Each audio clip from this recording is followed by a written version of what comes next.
যেই মা বাবা ছেলে মেয়েকে কোচিং এর জন্য ধমক দেয়, প্রাইভেটের জন্য ধমক দেয়, যেই মা বাবা ছেলে মেয়েকে গান শিখানোর জন্য ধমক দেয়, অথচ ছেলে মেয়েরা নামাজ পড়ে না, কোরআন পড়ে না, ইসলাম বুঝে না, দিন সম্পর্কে মা বাবা ছেলে মেয়েকে শাসন করে না, এরা তো মা বাবা না, এরা হলো ডাকাত। কিয়ামতের ময়দানে সন্তান মা বাবার বিরুদ্ধে মামলা দায়ের করবে, রব্বানা আতিহিম দিফাইনি মিনাল আযাবি ওয়ালআনহুম লা'নান কাবীরা। আয় আমার রব, আয় আমার আল্লাহ, আমার কোনো দোষ নাই, দোষ হলো আমার মা আর বাবা। আমার বাবাই সকালবেলা প্রাইভেটের জন্য ধমক দিত, কোচিং এ না গেলে রাগ করত। বাবার অধীনে বড় হয়েছি, বাবার টাকা পয়সা খাইয়া শরীরে রক্ত হয়েছে। বাবায় নামাজের জন্য ধমক দেয় নাই, কোরআনের জন্য একটা বারও ধমক দেয় নাই। বাবায় আল্লাহরে চিনায় নাই, রসুল চিনায় নাই, কবর চিনায় নাই, হাসর চিনায় নাই, আমল সম্পর্কে বাবায় ধারণা দেয় নাই। এজন্য আমার কোনো দোষ নাই। আমার আব্বা আম্মাকে ডাবল আযাব দেন। কিয়ামতের ময়দানে সন্তানরা মা বাবার বিরুদ্ধে মামলা দায়ের করে জাহান্নামে ফেলাবে। বলেন নাউজুবিল্লাহ। এই সমাজের যতগুলা বৃদ্ধাশ্রম আমি চোখ দিয়ে দেখছি, বিশ্বাস করেন কসম আল্লাহর, অধিকাংশ বৃদ্ধাশ্রম গুলাতে শিক্ষিত ফ্যামিলির মা বাবারা ধুকে ধুকে মরে। উকিলের বাপ বৃদ্ধাশ্রম, আপনি কি মনে করছেন? শুধু তাই না, ব্যারিস্টারের মা বৃদ্ধাশ্রমে। শুধু তাই না, হাই সোসাইটির অনেক ফ্যামিলির মা বাবারা বৃদ্ধাশ্রমে কান্দে। এর অন্যতম একটি কারণ হলো ধর্মীয় শিক্ষা না থাকার কারণ। কোরআন যদি চিনত, যেমন কোরআনে একটি আয়াত আছে, ওয়ালা তানহারুহুমা, খবরদার মায়ের সামনে মাথায় ঝাঁকি দিয়ে কথা বলবা না। এই আয়াত যখন পড়লাম, এরপর থেকে জীবনে কোনোদিন মায়ের সামনে মাথা গরম করে কথা বলি নাই, কারণ আল্লাহ কইছে মায়ের সামনে ঝাঁকি দিয়ে কথা বলা যাবে না। আল্লাহু আকবার বলে। এই শিক্ষা তো আপনাকে কোরআন থেকে নিতে হবে। যাদের ছেলে মেয়েরা কোরআন বুঝে না, পারে না, এদের থেকে একটা সময় যদি আপনাকে নির্যাতনের শিকার হওয়া লাগে, এটা ছেলে মেয়ের দোষ না, মা বাবার হাতের কামাই। এটা মা বাবার হাতের কামাই। প্রিয় ভাইয়েরা আমার, হযরত ওমর রাদিয়াল্লাহু তাআলা আনহু দরবারে একটা মামলা গেছে। বাপ ওমরের দরবারে দাঁড়ায় বলতেছে, আমিরুল মুমিনিন, আমার সন্তান আমার খোঁজ খবর নেয় না, টাকা পয়সাও দেয় না, এমনকি আমার সাথে হাসি মুখেও কথা বলে না। হযরত ওমর রাদিয়াল্লাহু তাআলা আনহু শক্ত দিলের মানুষ, দ্বীনের ব্যাপারে, শরীয়তের ব্যাপারে, ন্যায় নীতির ব্যাপারে, ইনসাফের ব্যাপারে বিন্দু পরিমাণ কোনো ছাড় দেয় না। কথার আগে হযরত ওমরের তরবারি চলে। যেই রাস্তা দিয়া ওমর চলতো, ওই রাস্তায় শয়তান প্রবেশ করত না। আল্লাহু আকবার বলে। এমন সাহাবী হযরত ওমর, তার দরবারে মামলা গেছে, বাবায় মামলা নিয়ে গেছে ছেলের বিরুদ্ধে।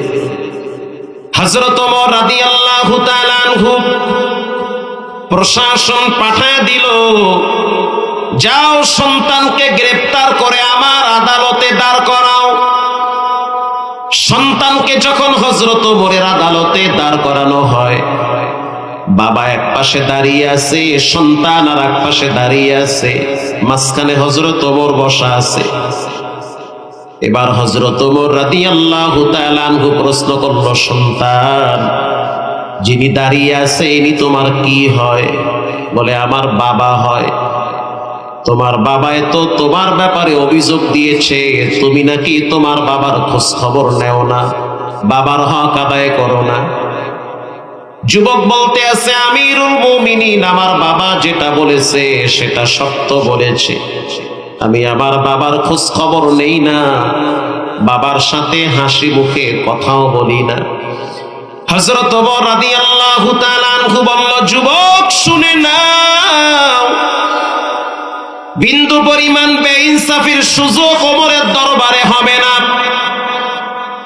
এই যে দেখতেছো তরবারি, ঘাড় থেকে তোমার গর্দানকে আলাদা করে দেওয়া হবে যদি এটার সত্যতা প্রমাণ মিলে।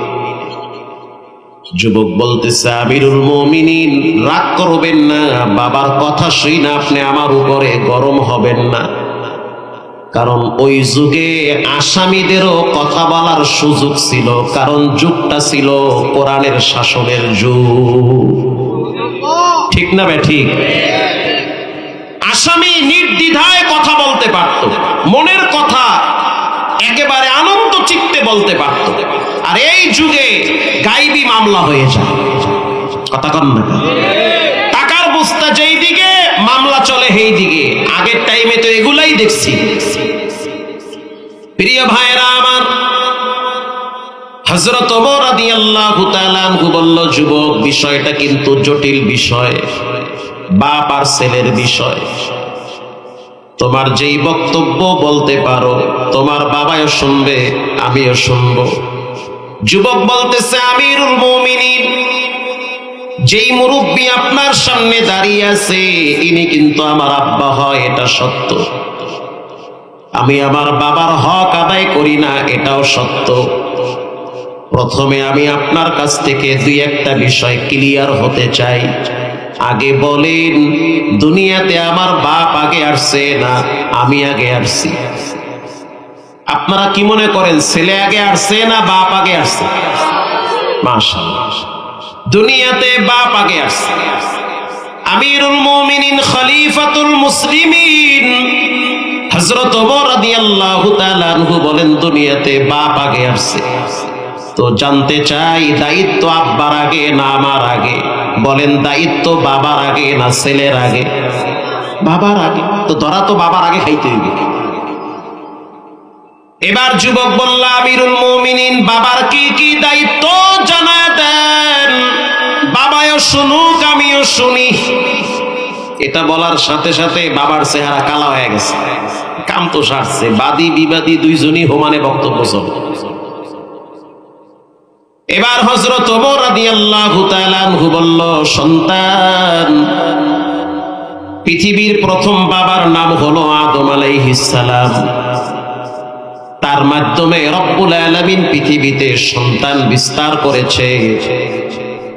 দায়িত্ব বাবার আগে। কি কি দায়িত্ব বলেন?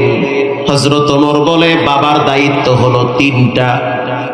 যারা বিবাহ করছেন, বাচ্চা হইছে অথবা হয় নাই, অথবা বিবাহ করেন নাই, স্বর্ণের অক্ষরে কপালে লেখা রাখবেন। যতই তুরুং বুরুং করেন, ঘরের বউ যদি উল্টা পাল্টা হয়, জীবনটা তেজপাতা হয়ে যাবে, জীবন শেষ। মাতবাড়িয়ার হেডামগিরি জাগায় আল্লাহ নাক ছাপকায়া ছাড়বে, সব শেষ। তুরুং বুরুং শেষ, একেবারে জাগায় ধরা। যদি বউটা উল্টা পাল্টা বাজে, আর বউ যদি দিনদার হয়, নেককারিনী হয়, তো ঘরটা জান্নাতের বাগান হয়ে যাবে। একজন পুরুষের সফলতার জন্য দুইজন ব্যক্তি লাগে।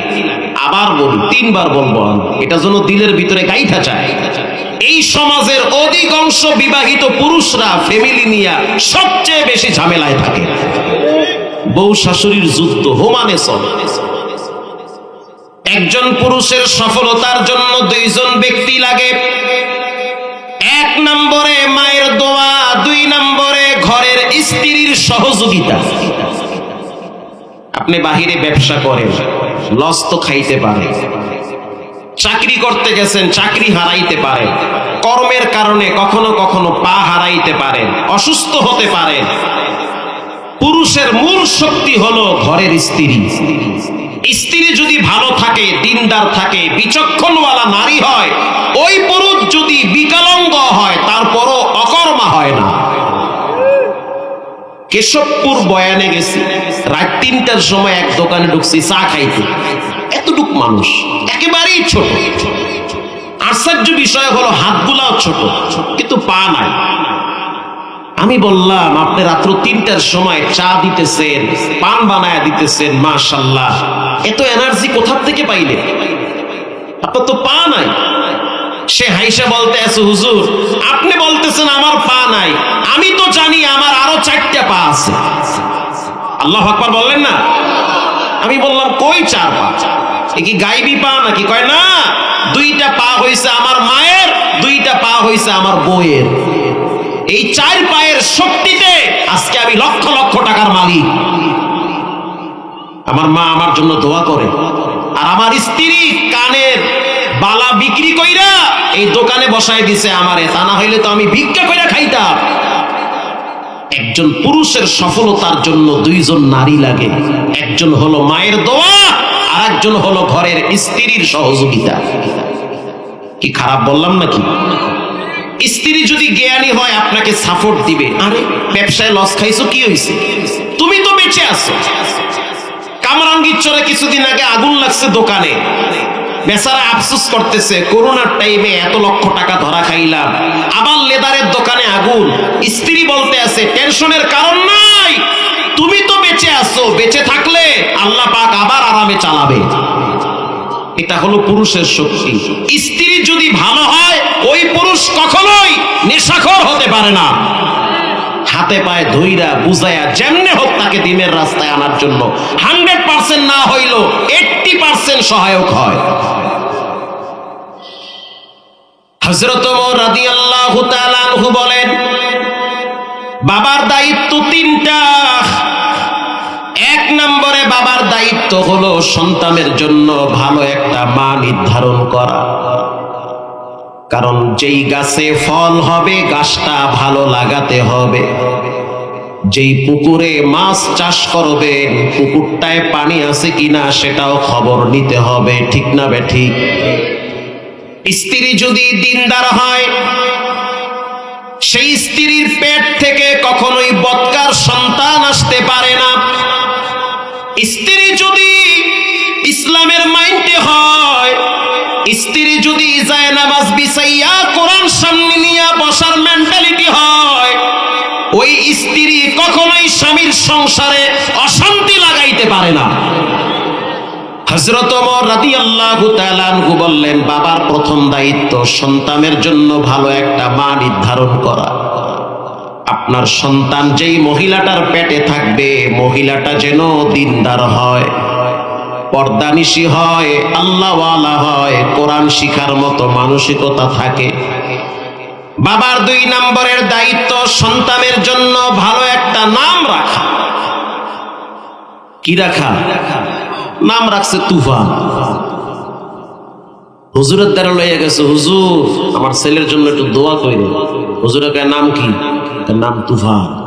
হুজুরে করছে কি? মারছে দৌড়। পুরি আল্লাহ কয় কি তুফান? তোমার তুফান লইয়া তুমি তাহ, আমি যাইগা। হুজুর হাদিয়া নেবেন না তো? তোর হাদিয়ার গুল্লি বাড়ি, তুফানে আমার ঘর ভাঙছে 7 বার। এই তুফান টুফান রাখা যাবে না। নাম রাখে কি? তুফান। নাম রাখে মোসাম্মদ করিমা আক্তার টমটম। কি আজীব না? অথচ কিয়ামতের ময়দানে প্রত্যেকটা সন্তানকে তার বাবার নাম ধরে আল্লাহ ডাকবে। আল্লাহু আকবার। হাদিস শরীফে আছে যে কেউ যদি রাসূলুল্লাহর উপরে একবার দুরূদ শরীফ পড়ে, বাবার নাম সহ ছেলের নাম রাসূলুল্লাহর রওজায় পৌঁছায় দেওয়া হয়। যেমন আমি যদি এই যে এখন আমি পড়লাম সাল্লাল্লাহু আলাইহি ওয়াসাল্লাম, আমার আব্বার নাম মহিউদ্দিন, আমার নাম মাহমুদুল হাসান, অর্থগুলোও চমৎকার। ফেরেশতারা এই মুহূর্তে এই দুরূদ শরীফটা আমার আব্বার নাম সহ আমার নাম সহ রাসূলুল্লাহর রওজায় পৌঁছায় দিয়েছে। এটা বিশ্বাস না করলে ঈমান নষ্ট হয়ে যাবে, এটা হাদিসের কথা। এজন্য বাবার দায়িত্ব হলো ছেলেমেয়ের ভালো নাম রাখা। কথা ঠিক না বেঠিক? ভালো নাম রাখা। হাকিমুল উম্মাত থানবীর কিতাবে আসছে, মুস্কি হাসিতে যারা আলেম আছেন তারা পড়ছে, নামের কারণে কখনো কখনো জমে টানে। এক বুড়া মানুষ আল্লাহর কাছে দোয়া করছে, আল্লাহ আমার তো ছেলে মেয়ে হয় না, আপনি আমার মরার আগে একটা ছেলে দিয়েন, আমার মরার পরে যেন ছেলেটা কোরআন শরীফ পড়ে দোয়া করতে পারে। বলেন দোয়াটা ভালো না খারাপ? ভালো দোয়া। তো আল্লাহ 80 বছর বয়সে একটা সন্তান দিছে। এলাকার মানুষজন বলতে আছে, ওরে সুবহানাল্লাহ, চাচাই করলো কি, বুড়া বয়সে করা এলাচি দেখি, তো ভালো খারাপ না, দেওয়ার মালিক কে? আল্লাহ দিছে। এখানে আবার হাসাহাসির কি আছে? আল্লাহ তো ইব্রাহিম নবীর 80 ক্রস করার পরে সন্তান দিছে। এলাকার মানুষ জিজ্ঞাসা, চাচা নাম রাখছেন কি? নাম রাখবো আনকমান, কারণ সিজন সারা ফল। কথা ঠিক না বেঠিক? এই সিজনে আম পাওয়া যায়। কালকেও পাইছি যাত্রা বাড়িতে 1 কেজি আমের দাম 600 টাকা, তাও পাহাড়ি আম। হুজুর এই বছর আইছে। আপনাদের এই নবাবগঞ্জে এখন কোন আম আছে? কেউ যদি এক হাজি 1 ডালা আম নিয়ে বাজারে ওঠে, ওখানে মানুষের ভিড় আছে না নাই? জ্যৈষ্ঠ মাসের সময় যেই দাম, এখন কি ওই দাম হবে? কেজি সর্বনিম্ন 700 টাকা, তারপরও কেনার গাহে অভাব নাই। মানুষের জিগায়, ভাই কোন গাছের আম, কই পাইনি, কোন বিসি, কোন গাছের ফল, কত গবেষণা। অথচ সেই আম কিছুদিন পরই বাজারে বিক্রি হবে 4 কেজি 150। কথা কন না? তো সিজন ছাড়া ফল সবাই জিব্বায় কামড় দিতেছে। চাচা পোলার নাম কি? এমন নাম রাখবো গোটা দেশে যেই নাম নাই, কারণ সিজন ছাড়া ফল, এটা আনকমন না। কিছুদিন পরে মুরব্বী ঘোষণা দিচ্ছে, আমার সন্তানের নাম হইল আর পাইস না। কি পাইস না? এটা আমার কথা না, থানবীর কথা। আর পাইস না, এটা একটা নাম। এতো ভালো নাম, খারাপ না একেবারে। কিছু এমন নাম রাখে গাঁজা করি না, নাম রাখছে আর পাইস না। এলাকার মানুষ কয়, চাচা কি নাম? এটা আনকমন নাম, সিজন ছাড়া ফল দিছে আল্লাহ আমারে, বুঝছে হইন না রাখছি। যত নাম, নামে নামে পেঁচ খায়, এমন নাম রাখবো এক নামে যেন সবাই চেনে। মাদ্রাসায় নিয়ে গেছে ভর্তি করাইতে, হুজুর আমার ফোলাটারে ভর্তি করে, নাম কি বলেন, ফরমে লিখতে হবে। নাম হইছে আর পাইস না। হুজুরকে আমি কানে কম হনি, আর একবার কম, হুজুর আর পাইস না। হুজুরের কাছে, চাচা রাগ কইরেন না, এই নাম ভালো না। এই নাম কোরআনেও নাই, হাদিসেও নাই, ইজমা কিয়াস কইরাও এই নাম অর্থ তালাশ করে পাওয়া যাইবে না। খুব ভয়াবহ অবস্থা। এই নামের ভিতর থেকে ফিডির গন্ধ পাই, এই নাম পাল্টান। তো তুমি মোল্লা মুন্সি মানুষ, খাও মানুষের বাড়ি, বোঝো কোন ছাতা, যা কইছে এই লেখবা। প্রিন্সিপাল সাহেব বলে, হাফেজ সাহেব কথা বাড়াইয়েন না, যা কইছে এই লেখে, লিখকে দেন, যা আছে কপালে ওই বেতা, আমাগো কি লিখে ফেলাইছে আর পাইস না। হঠাৎ 1 সপ্তাহ পরে আর পাইস না হারায় গেছে। ওই যে এত জোরে আসেন কাজতে আইসে, এটা বুঝার জন্য বলি। বাচ্চা কাচ্চা হারায় না? কথা কন না কা? আপনাদের কি আমার ভাষা বুঝতে কষ্ট হয়? হারায় গেছে। এখন এই চাচায় তো খুব টেনশনে পড়ছে যে আর পাইস না রে কই পাওয়া যায়। খুঁজতে খুঁজতে নদীর পার দিয়ে খুঁজতে আছে, আর পাইস না। এক বেচারায় 3 ঘন্টা পর্যন্ত ঠাড়া ভাঙ্গা রোদের ভিতরে জাল মারে নদীতে, একটা ফুটি মাছও পায় না।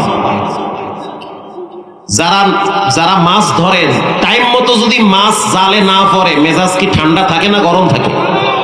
ও আল্লাহ, এটাও দেখি বোঝে।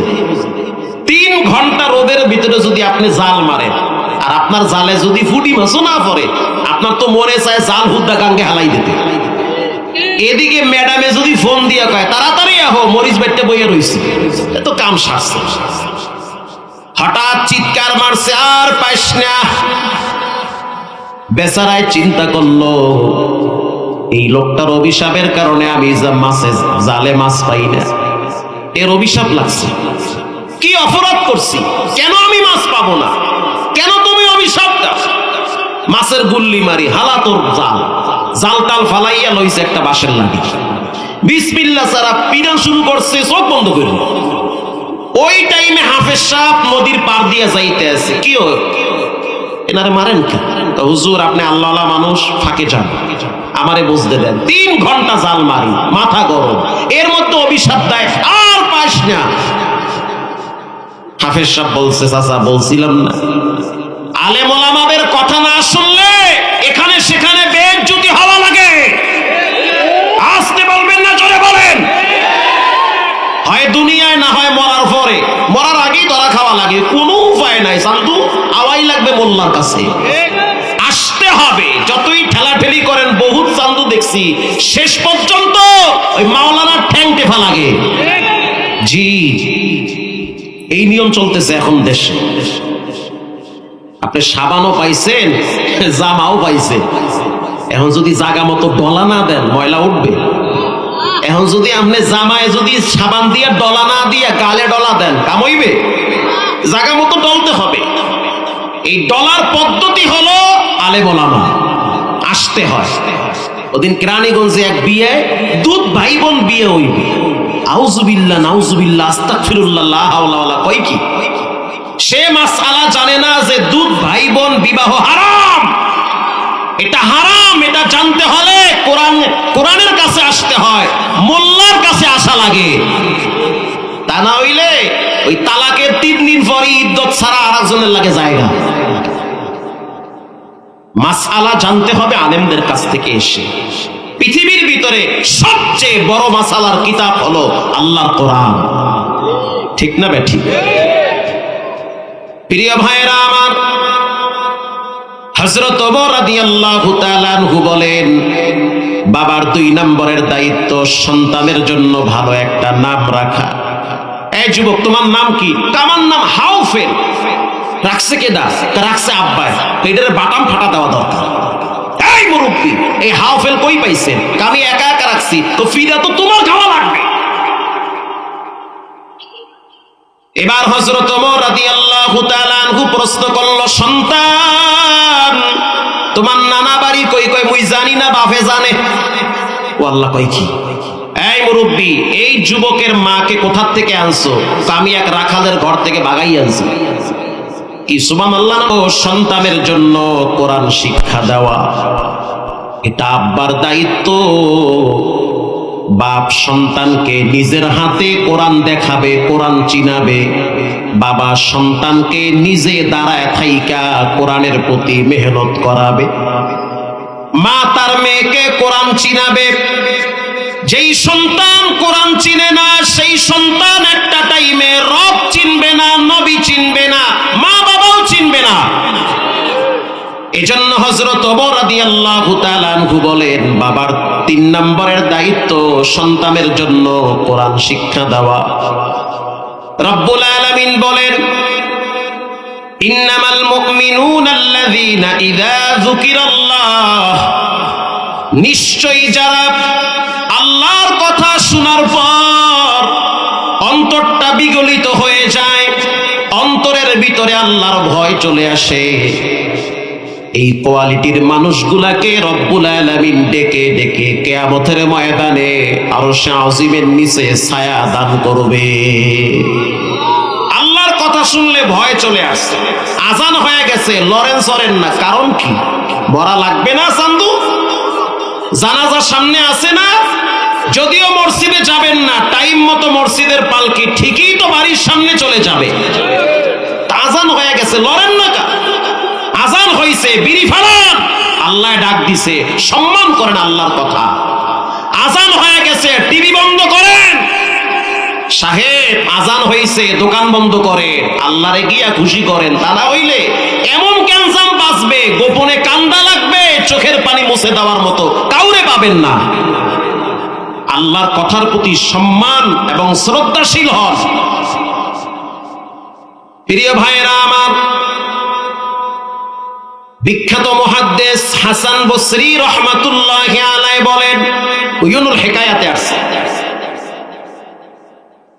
হাসান বসরি রাহমাতুল্লাহি আলাইহি বলেন, আমার মহল্লার ভিতরে একজন যুবকের নাম ছিল আব্দুল্লাহ। বাবাই হলো বড় দিনদার মানুষ। বাবার ইন্তেকালের পর সন্তান বাবার সম্পদের মালিক হয়েছে।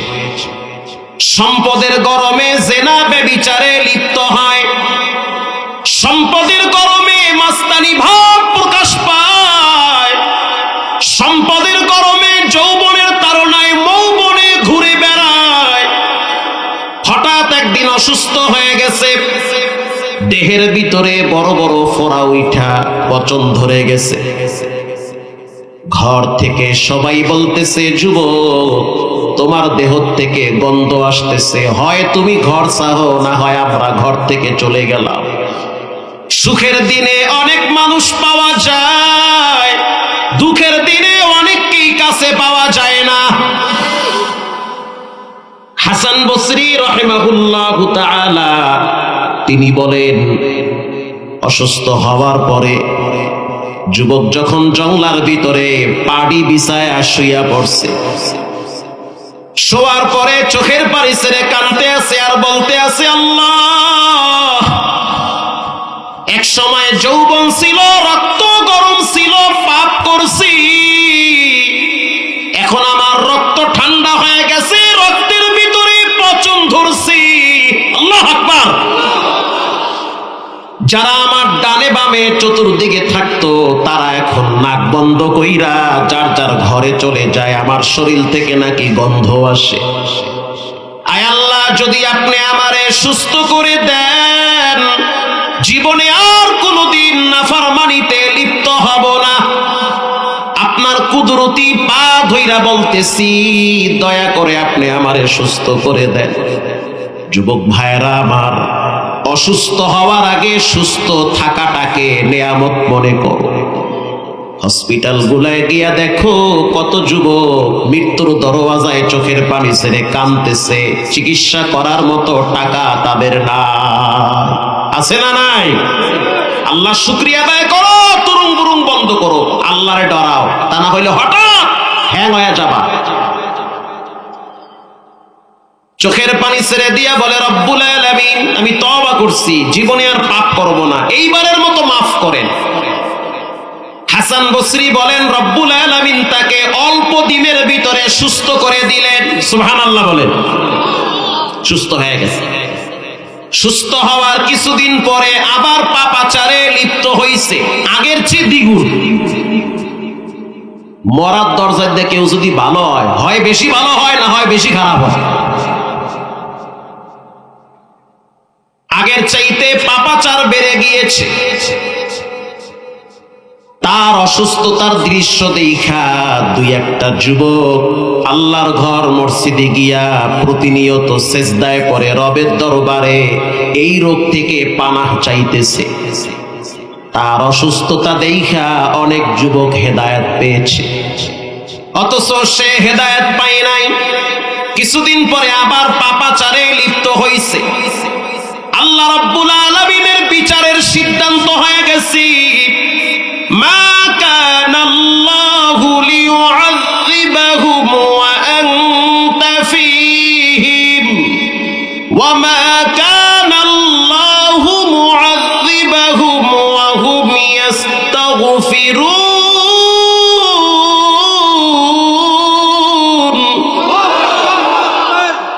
কেউ যদি গোপনে তওবা করে আর যদি রবের দরবারে চোখের পানি ছেড়ে ক্ষমা চায়, আল্লাহ রাব্বুল আলামিন বলে, নবী আপনি জানায় দেন, আমি রব তারে আযাব গজব মুক্ত করে আরো কিছুদিন ইজ্জতের জীবন দান করব।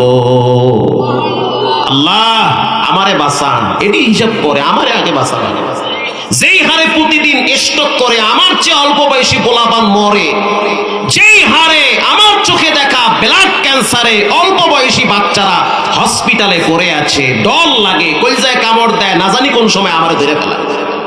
আল্লাহ হিফাজত করেন। মুখ খুলে আমিন বলেন। আল্লাহরে ডরান। কিছুদিন পরে আবার যেই সেই হেই,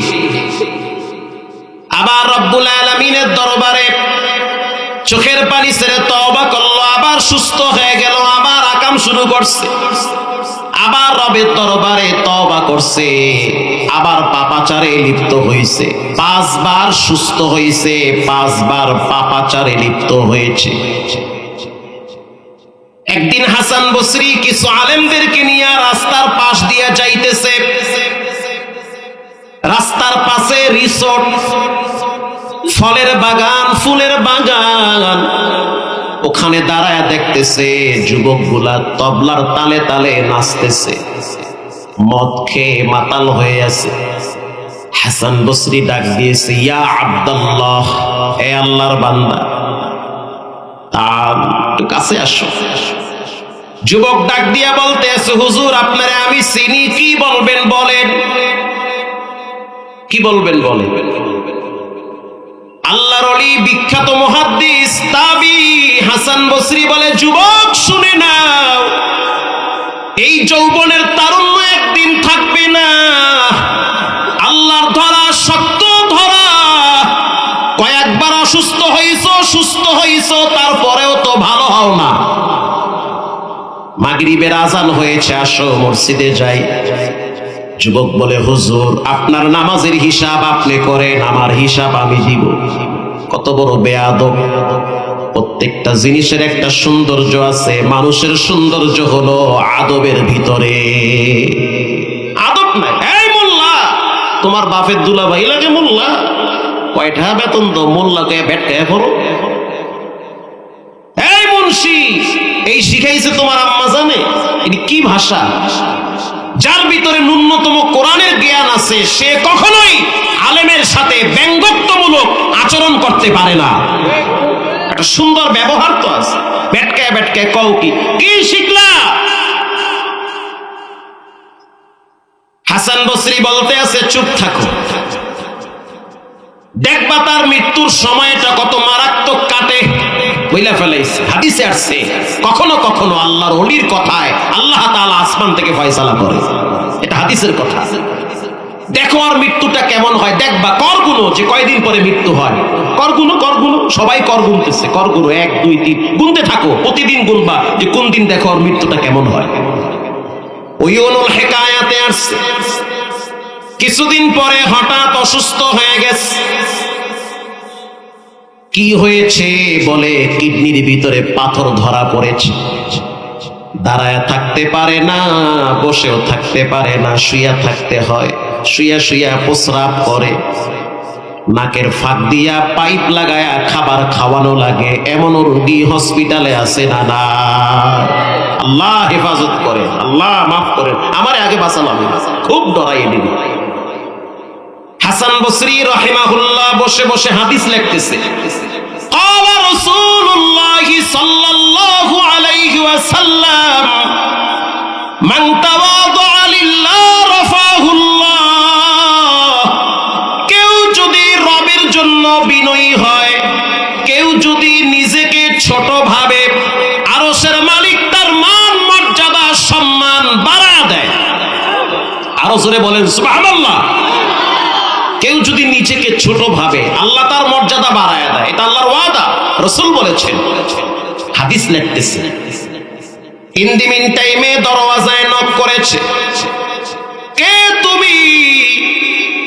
বলে, হাসান বসরি, আমি হইলাম আব্দুল্লাহর বন্ধু, আমার নাম হলো জুনায়েদ। কেন আসছো বাবা? বলে, আমার বন্ধু তো অসুস্থ হয়ে বিছানায় পড়ে গেছে। যদিও একই সাথে ঘুরছি ফিরছি খাইছি, একটু মায়া তো তার প্রতি আছে। দয়া করে আপনি যদি তার কাছে যান, তার মা খুশি হবে। তার মা আপনার কাছে আসতো, মহিলা মানুষ, সন্তান রাইখা আসতে পারে নাই, আমাকে পাঠাইছে আপনার কাছে, আপনি যেন তার বাসায় একটু যান। হাসান বসরি কিছু আলেমদেরকে নিয়ে চলে গেল তার বাড়িতে। দরওয়াজায় নক করলো, মহিলা দরওয়াজা খুলে দিল। দরজার ফাঁকে দাঁড়ায় দাঁড়ায় কান্নায় ভেঙ্গে পড়ল, আর বলতে আছে, ও হাসান বসরি, আমার এই সন্তানটা জীবনে অনেক পাপ করছি, আমি মা সাক্ষী দিতেছি আমার সন্তান পাপী। জীবনে অনেক দিন নামাজ পড়ে নাই, জীবনে অনেক মেয়েদের সাথে আড্ডাবাজি করছে রে হাসান, শেষ পর্যন্ত আপনার সাথেও বেয়াদবি করছে।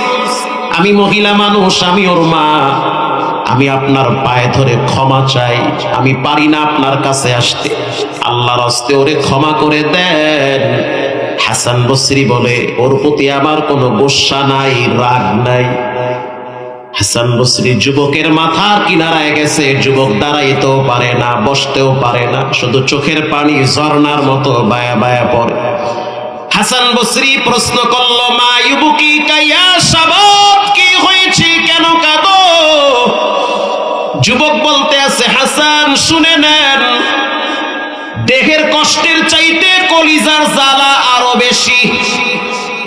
দেহে যেই পরিমাণ পচন ধরেছে, এটার যেই কষ্ট তার চেয়ে বেশি কষ্ট হলো কেন ওই দিন আমি মাতাল হয়ে আপনার সাথে রুক্ষ ভাষা ব্যবহার করেছি। আল্লাহু আকবার। এটা আমার ভিতরে প্যারা দেয়। কুল্লু নাফসিম বিমা কাসাবাত রহিনা, প্রত্যেকটা মানুষ সে তার কৃত কর্মের কাছে ধরা। হাসান বসরি বলে ইস্তিগফার করো, আস্তাগফিরুল্লাহ করো, 100 বার করো, পড়ো, কারণ আমি তো দেখতে পাচ্ছি মৃত্যুর ফেরেশতারা চতুর্দিকে দাঁড়িয়ে আছে। আল্লাহু আকবার। ইস্তিগফার করো। যুবক এবার ইস্তিগফার পড়তে চায় কিন্তু জিহ্বা বেঁকা হয়ে গেছে। হাসান বসরি বলে যুবক জিহ্বা লড়াইয়া পড়ো আস্তাগফিরুল্লাহ, কিন্তু জিহ্বা দিয়া যতই চেষ্টা করে পারে না। হাসান বসরি বলে যুবকের মা একটা কাজ করেন, আপনি ওই রুমে গিয়া যায় নামাজ বিছাইয়া 2 রাকাত নামাজ পড়ে রবের দরবারে হাত তুলেন। আল্লাহু আকবার। আর আমি একটা দোয়া শিখায় দেই, পড়েন ওয়া ইয়ামসাসকাল্লাহু বিদুররিন ফালা কাশিফা লাহু ইল্লা হু। এটা পড়েন, হায়াত থাকলে বেঁচে যাবে, হায়াত না থাকলে ঈমানের সহিত রবের দরবারে চলে যাবে। এটা একটা পাওয়ারফুল শিফার আয়াত, এটা পড়েন আপনি। মা 2 রাকাত নামাজ পড়িরা এই আয়াত কয়েকবার তেলাওয়াত কইরা 2 হাত তুলে দিয়া বলে দয়ার মালিক আল্লাহ, আমার এই অল্প বয়সী সন্তান মৃত্যুর বিছানায় পড়ে গেছে রে মালিক, আমার সন্তানের সমবয়সী বন্ধু বান্ধব সবাই দিব্যি আরামে ঘুরে আর খায়, আমার এই সন্তানের কি হইল, কেন এমন অবস্থা হইল? বুঝছি পাপের গাঁটটিটা ছেলের বড় হয়ে গেছে। আমি মা দোয়া করতেছি আল্লাহ দয়া করে হায়াত যদি না থাকে ঈমানের সহিত নিয়ে যান। এটা বলার সাথে সাথে সন্তানের জিহ্বার আওয়াজ ফুটে উঠছে। হাসান বসরি বলতে আছে, ও সন্তানের মা, ঘরে যদি কোরআন শরীফ থাকে তাহলে কোরআনটারে আমার হাতে দাও। সন্তানের মা কোরআন শরীফ আইনা হাসান বসরির হাতে দিছে। হাসান বসরি সন্তানের বুকের উপরে কোরআনটারে চাইপা ধরছে। আল্লাহু আকবার। আল্লাহর কোরআনটারে বুকের উপরে চাইপা ধরছে আর বলতে আছে, যুবক তুমি বলো এটা আল্লাহর কালাম, পড়তে পারি না, ও মালিক আমি তোমার কোরআন রে ভালোবাসি, এটা তুমি জিহ্বা লড়াইয়া পড়ো। হাসান বসরি যখন শিখায় দিল, জিহ্বা লড়াইয়া লড়াইয়া পড়তেছে আর বলতেছে, আল্লাহ আপনি জানেন আমার মতো পাপী মহল্লায় কেউ নাই, জীবনে পাপ কইরা কইরা জীবনটারে ধ্বংস করেছি, এত অল্প বয়সে যে আমি মৃত্যুর বিছানায় পড়ে যাব কল্পনাও করতে পারি না।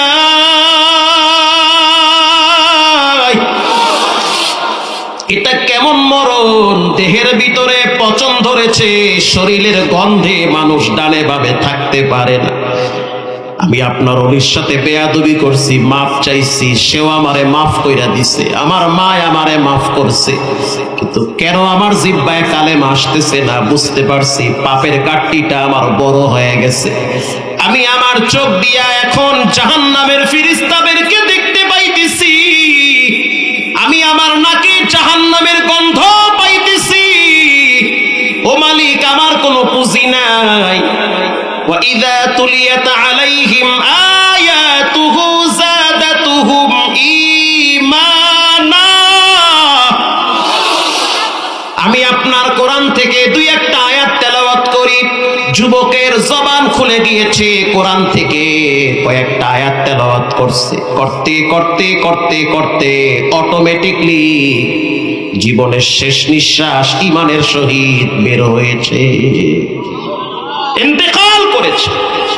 হাসান বসরি বলে দেরি আর করা যাবে না, তাড়াতাড়ি গোসল করো, পানি আইনা দাও, আমি গোসল করাবো। ওরে নিজের হাতে মতখর যুবকরে গোসল করাইছে, গোসল করানোর পরে নিজের হাতে কাপড় পরাইছে। হাসান কাপড় পরানোর পর হাসান বসরি বলে জানাজা আমি পড়াবো। আল্লাহু আকবার। হাসান বসরি নিজেই জানাজা পড়াইল। লাশ যখন কবরে রাখবে, হাসান বসরি বলেন কবরে রাখার সময় বুঝতে পারলাম কবরের চতুর্দিক থেকে সুগন্ধি আল্লাহ পাক ছড়ায়া দিছে, চতুর্দিকে ঘেরাম। আল্লাহ রাব্বুল আলামিন বলেন, যার ভিতরে 5টা গুণ থাকবে তার জন্য জান্নাতের গেট খোলা হবে। এর ভিতরে 1 নম্বরে আল্লাহর কথা শুনলে কলিজায় ভয় থাকা লাগবে। আজান এটা মানুষের কথা না, বলেন কার কথা? সম্মান করবেন। বিড়ি খাইতেছেন, ফালাইবেন বিড়ি। কানে হেডফোন লাগাইছেন, আজান হইছে, ফালার হেডফোন। কত যুবককে রব্বুল আলামিন রাস্তায় হুন্ডা অ্যাক্সিডেন্টে মাথার ঘিলু আর হেডফোন আর একদিকে ফালায়া দেয়। আল্লাহর ডরা। وَإِذَا تُلِيَتْ عَلَيْهِمْ آيَاتُهُ زَادَتْهُمْ إِيمَانًا। 2 নম্বরের গুণ কোরআন তেলাওয়াত করা। যখন কোরআন তেলাওয়াত করা হবে তখন মুমিনদের ঈমান বেড়ে যাবে, বাড়তে বাড়তে এমন একটা জায়গায় পৌঁছে যাবে ওয়া আলা রাব্বিহিম ইয়াতাওয়াক্কালুন। তখন মুমিনরা তাওয়াক্কুল ভরসা করবে একজনের উপরে, তিনি হলেন কে? আজ থেকে পাক্কা নিয়ত করে নেই, জীবনে কোনোদিন নামাজ ছাড়বো না, ইনশাআল্লাহ বলেন। আজান হওয়ার সাথে সাথে মাথা নোয়া সম্মান, আজান হইছে, কোনো কথা নাই। দোকানদার টিভি বন্ধ করে দাও। আজানের টাইমে, নামাজের টাইমে টিভি চালাইয়া কারে পয়সা খাওয়াইবা? আল্লাহর প্রতি অসম্মান কইরা জীবনে কেউ কোনোদিন শান্তি পায় নাই। নুজহাতুল মাজালিসে আসছে, রমজান মাসে হিন্দু সন্তান প্রকাশ্যে পানি খাইতেছে, বাবাই হিন্দু ডাইকা বলে, সন্তান রমজান মাস সিয়াম সাধনার মাস, মুসলমানরা দিনের বেলায় রোজা রাখে, মুসলমানদের সামনে যদি পানি পান করো মুসলমানরা কষ্ট পায়, অতএব পান করলেও গোপনে পান করবা। এই কথাটা রবের কাছে পছন্দ হইছে রে যুবক, রবের কাছে এতটাই পছন্দ হইছে, আল্লাহ রাব্বুল আলামিনের বিধানের প্রতি একটু সম্মান করছে। রমজান মাসে প্রকাশ্যে পানি খাইও না, বাপ সন্তানকে নসিহত করেছে, খাস না পানি, রোজা রাখছে মুসলমানেরা, প্রকাশ্যে পানাহার করলে মুসলমানরা কষ্ট পায়। আর এখন তো হিন্দুর মুসলমানের বাচ্চারাও পর্দা লাগাইয়া চার দোকানে বইয়া চা খায়। আল্লাহ রাব্বুল আলামিন এই সন্তানের বাপ হিন্দুকে মৃত্যুর আগে আগে কালেমা পড়ায়া ইমানদার বানায়া কবরে ডাক দিয়েছে, যে রমজানের প্রতি সম্মান করেছো, এটা তো আমার বিধান, আমার বিধানের প্রতি শ্রদ্ধা করেছো, যাও তোমাকে ইমানের মতো দৌলত দিয়ে দিলাম। আগের যুগে বাচ্চাদের ভিতরে আল্লাহর ভয় ছিল। আপনাদের কষ্ট হয়? আর 5-7 মিনিট। আগের যুগে ছোট বাচ্চাদের ভিতরে আল্লাহর ভয় ছিল। বাপ আর ছেলে দুইজনে হাঁটতেছে দামেস্কের একটা বাগানের পাশ দিয়ে, বাপ ডাইকা বলতে আছে, সন্তান ডান পাশে যেই বাগান দেখা যায় কিসের বাগান? বলে আঙ্গুর ফলের বাগান। বাবাই বলতেছে, সন্তান তাহলে একটা কাজ করি, আঙ্গুর ফলের বাগানে ঢুইকা কিছু আঙ্গুর পায়রা নিয়ে আসি। কি মনে করেন মালিকের অনুমতি ছাড়া গাছের ফল পাড়া কি সুন্নত না মুস্তাহাব? কি কোন একটা হালাল না হারাম? হারাম, পারা যাবে না। সন্তান দাঁড়িয়ে আছে, বাপ কইতেছে, এই বেটা আমি ঢুকলাম, কেউ যদি আমারে দেখে তুমি আমারে গলা ঘ্যাংরানি দেবা। আইয়া পড়ছে, তাড়াতাড়ি বাগানটা দৌড় মারেন, আর না হয় জোরে ডাক দিবা। ঠিক আছে আব্বা, টেনশন নাই, যান ভিতরে আপনি। ওলাই তো ছোট মানুষ, 9 বছরের বাচ্চা, ও বোঝে কি? বাচ্চারা হলো কাদার মতো। এই যে সাহেব, বাচ্চারা কি কাদার মতো। এই বাচ্চারে যেমনে চালাইবেন বাচ্চায় হেমনে চলে। কাদা এটা দিয়া পডও বানান যায়, কাদা দিয়া পিরিচ বানান যায়, কাদা দিয়া ঘর বানান যায়, ঠিক না বেঠিক?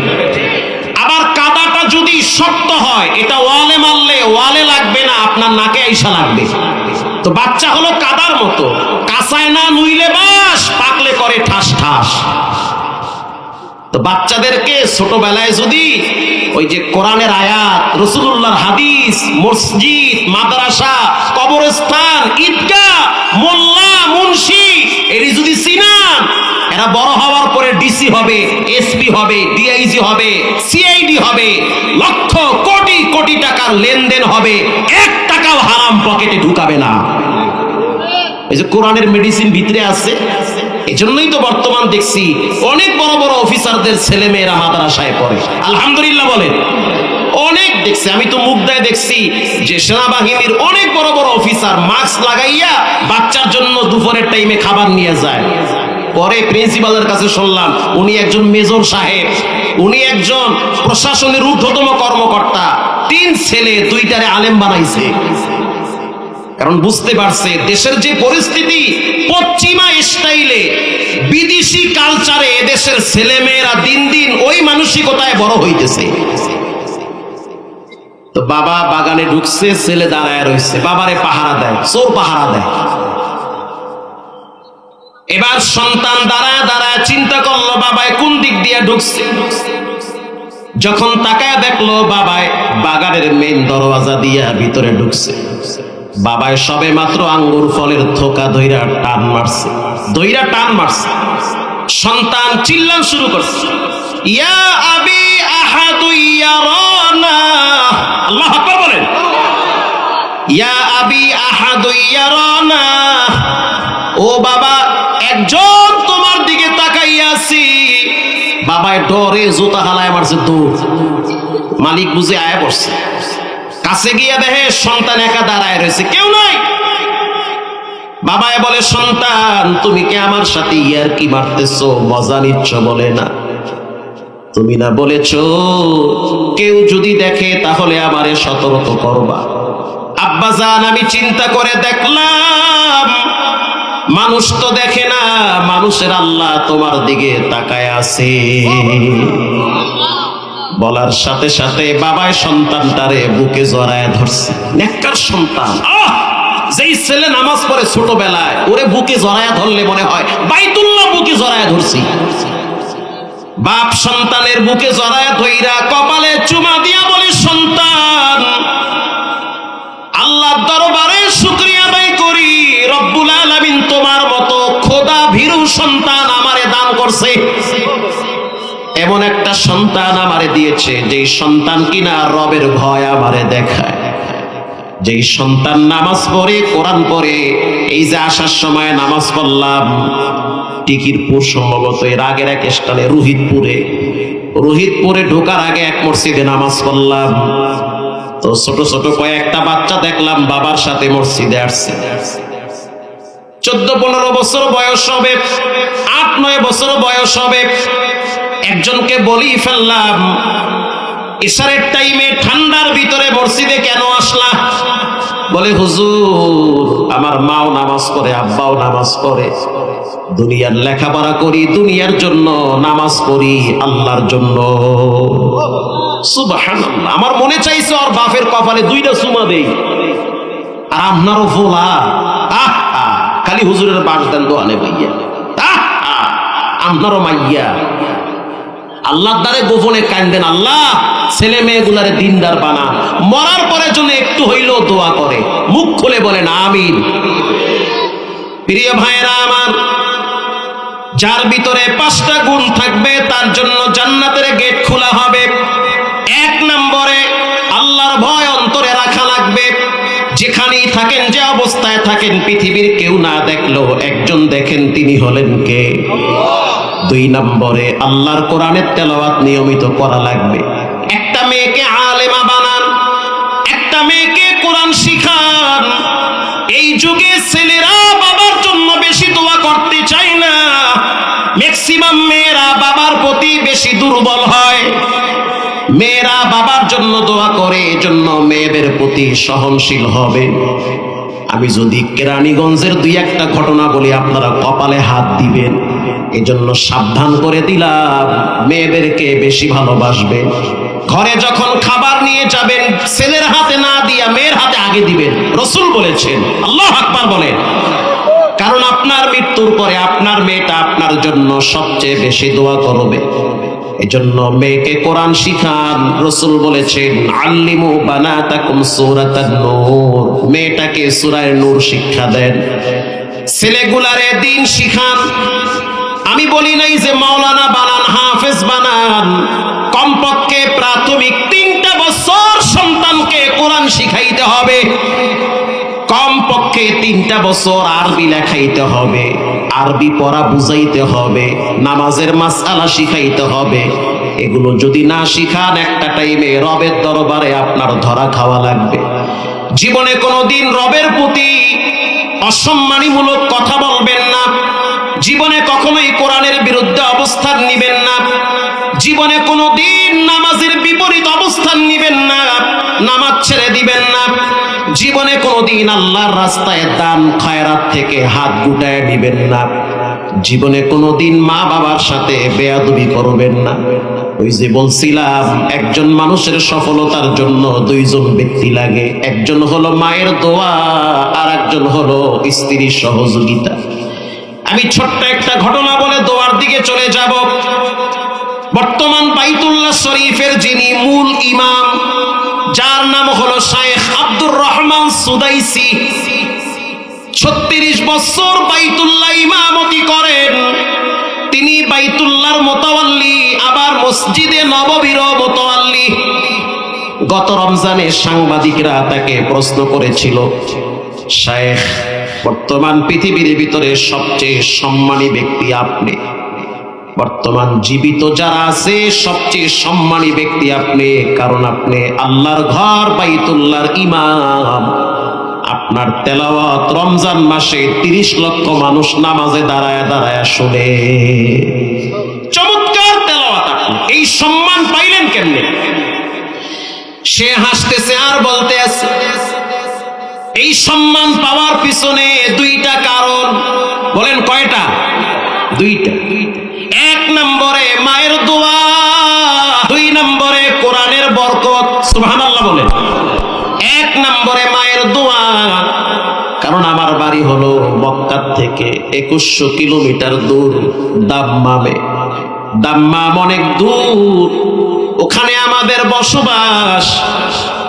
ছোটবেলায় মা আমারে নিয়া উমরা করতে আসছে, ছোটবেলায় বাবারে হারাইছি। বাবাই মৃত্যুর আগে আগে বলছে আমার মায়েরে, আমার এই আব্দুর রহমান রে কোরআনের হাফেজ বানা, কারণ ওর কণ্ঠটা বড় সুন্দর। সুবহানাল্লাহ, কণ্ঠটা চমৎকার, ওরে কোরআনের হাফেজ বানা। আমার আমল তেমন নাই, কিন্তু আমার ছেলে কোরআন পড়বে, এটার একটা সওয়াবের অংশ আমি কবরে শুয়া শুয়া পাবো। আল্লাহু আকবার, এই চিন্তা চেতনা। সুবহানাল্লাহ। তা আমার মা আমারে নিয়ে আসছে মক্কায়।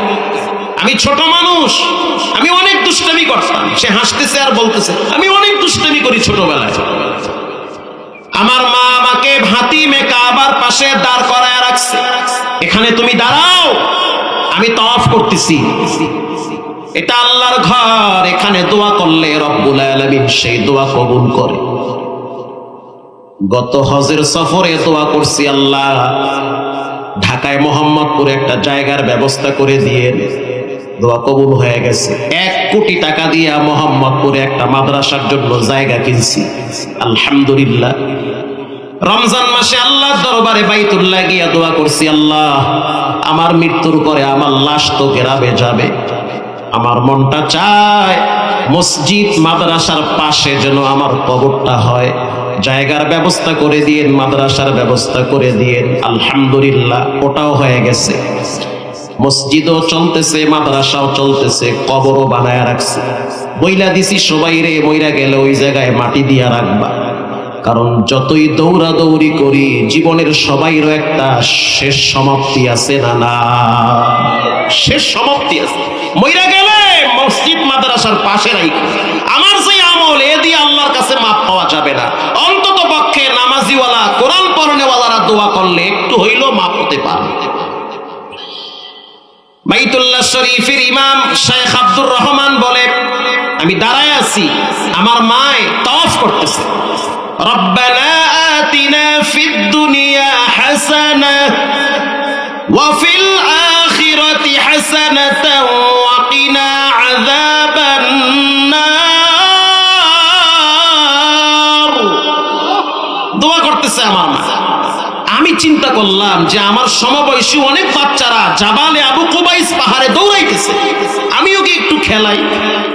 আমগো মসজিদ গুলাই তো বাচ্চারা আইলে ধমক দেয়, আর বাইতুল্লাহ শরীফে দেখছি বাচ্চারা, ওরে সুবহানাল্লাহ, সবগুলো টুপি এক জায়গায় জমা করে এক একজনের ফিটের উপর বইয়া থাকে।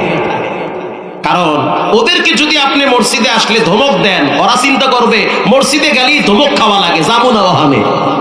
কথা কন না কা? মসজিদে আসলে ধমক দিবেন না, দুষ্টামি করে করুক, চিল্লায় চিল্লাক, সবগুলা টুপি এক জায়গায় জমা করছে করুক। যেগুলা বাচ্চা বুঝে না ওদের চিল্লা চিল্লি মান্য নেন, আর যেগুলা বুঝে পাবজি আর ফ্রি ফায়ার এডি যদি মসজিদে গিয়া জেলাফি নিয়ে চিল্লা চিল্লি করে, ওগুলারে ঠান্ডা মাথায় থামায়া দিবেন। কথা কন না কা? আছে না কিছু যে জেলাফি নিয়ে মিষ্টি নিয়ে তবারক নিয়ে মসজিদে মারামারি করে, নামাজও পড়ে না, ওখানে গিয়েও মোবাইল টিপে, ওরে গজবের মোবাইল, ওখানেও খোদায় ধরছে, মানে শয়তানে ধরছে ওখানেও। তো ওটিরও ধমক দিবেন, এই বাবা তুমি এখানে দুষ্টামি করো, কিন্তু বাচ্চারা যারা বালেক হয় নাই এরা যদি মসজিদে দুষ্টামি করে করুক, ইমাম সাহেবের কান্দে উঠতে বইয়া তাও, এটাও রহমত, এটাও ভালো। তা আমি তো দুষ্টামি করতেছি, আমার মায়ের তওয়াফ শেষ, মা হাতিমে কাবার পাশে দাঁড়ায় দেখলো আমি নাই। এখন মা তো কান্নায় ভেঙ্গে পড়েছে যে আমি আমার বাবার এক ছেলে, বাবাও মইরা গেছে, আমিও হারায় গেছি, মক্কায় গেলে তো অনেকেই হারায় যায়। তখন আমি আমার মাকে দেখলাম হাতিমে কাবার পাশে দাঁড়িয়ে আছে। মা চিন্তা করলো যদি আমি এখান থেকে সন্তানকে খুঁজতে যাই তাহলে ছেলেও পাবো না, ছেলে আমারে পাবে না, এখানেই দাঁড়ায় থাকি, ছেলে খুঁজতে খুঁজতে এখানেই চলে আসবে। আমার মাকে দেখলাম দুই হাত তুলে বাইতুল্লাহর সামনে দাঁড়ায় দোয়া করতেছে। দোয়াটা এমন ভাবে করলো, রব্বুল আলামিন আমার সন্তান যেহেতু হারায় গেছে, আপনি আমার সন্তানটারে বাইতুল্লাহর ইমাম বানায়া দেন। মুসল্লি হারায়, ইমাম হারায় না, মুসল্লি হারায় যায়, ইমাম কি হারায়? তা আমার পোলা যেহেতু হারায় গেছে, তার চেয়ে ওরে বাইতুল্লাহর ইমাম বানায়া দেন, তাইলে তো আর হারাইবে না। মায়ের তো দরদ মাখা কথা, মা তো মাই, মায়ের তুলনা হয়? মা তো মাই, আবেগ মাখা কথা। আল্লাহ আমার এই বেটারে বাইতুল্লাহর ইমাম বানান। ও কেন হারাইছে? শায়েখ আব্দুর রহমান সুদাইসি বলে এই দোয়া করার ফাট করে আমি পিছনে দাঁড়ায় গেছি, দাঁড়ায় বললাম মা আল্লাহ যেন কবুল করে। কবুল হয়ে গেছে, কবুল হয়ে গেছে। এজন্য যুবক ভাইরা আমার, জীবনে কোনোদিন মা বাবার সাথে বেয়াদবি করা যাবে না।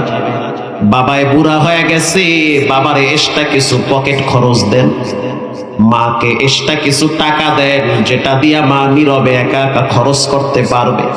এই সন্তানের অনেক ছেলে আছে যারা মা বাবারে খাওয়ায় ঠিক আছে, কিন্তু তাদের পকেট খরচ দেয় না। কথা কন না কা? দিবেন পকেট খরচ, গোপনে গোপনে দেন। আমি তো আমার আব্বা আম্মারে গোপনেই দিই, ম্যাডামেও জানে না, মাইয়া ফোলাও জানে না। আমি এদিকটা দেই, আমার রব আর এক দিক থেকে পকেটে ভইরা দেয়। কারণ আপনার মায়ের মনে চায় তার বান্ধবীর বাড়িতে যাইতে, টাকা পাইবে কইছে। আপনার মায়ের মনে চায় আপনার অন্য অন্য বোনের বাড়িতে বেড়াইতে, নাতি আছে তাদের জন্য খাবারের দরকার, আপনার আব্বা কই পাবে? এজন্য আব্বার পকেটে গোপনে টাকা দেন, আপনার রব হায়াতে বরকত বাড়ায়া দিবে, বেশি পয়সা কামাইতে পারবে। আল্লাহ তাআলা আমাদের সকলকে এই কথাগুলোর উপরে আমল করার তৌফিক দান করে। আরো জোরে বলেন আল্লাহ আমাদের সকলকে জীবনে একবার খানায়ে কাবার মেহমান হওয়ার তৌফিক দান করে।